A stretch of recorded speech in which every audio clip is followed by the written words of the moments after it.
Au Sankoro, le commandant bataillon des FARDC, lieutenant-colonel Kalala, déserteur, il continue à s'aimer la terreur dans la population de Lodja. Des tirs d'armes ont paniqué la population, cette fois-ci à Lusambo, lors d'un accrochage entre une patrouille des FARDC et ses éléments. Les détails avec Franck Bambi.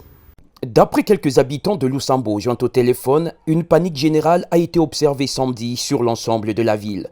Des activités ont dû s'arrêter un moment suite aux tirs à balles réelles que faisaient retentir les fugitifs. Il a fallu attendre l'intervention de quelques militaires en poste à Lusambo pour que le lieutenant-colonel Kalala enlève le doigt sur la gâchette. Même si ces coups de feu n'ont pas fait de victimes, certaines sources s'interrogent sur les motivations réelles d'un tel comportement. Aurait-il tenté d'intimider les militaires venus à sa recherche avec un mandat d'amener?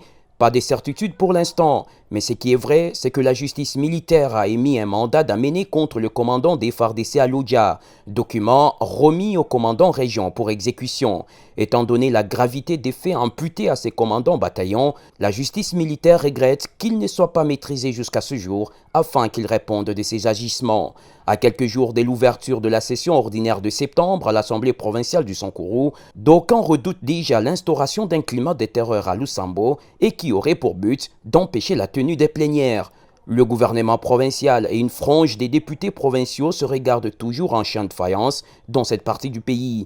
Pour rappel, le gouverneur du Sankoro, Joseph Stéphane Moukoumadi, et le lieutenant-colonel Kalala sont dans les collimateurs de la justice militaire. L'ONG journaliste en danger a porté plainte contre eux, notamment pour des cas de torture qu'ils auraient fait subir à deux journalistes de Lodja. Mbujimaï, Franck Mbambi Chikongwila, B1.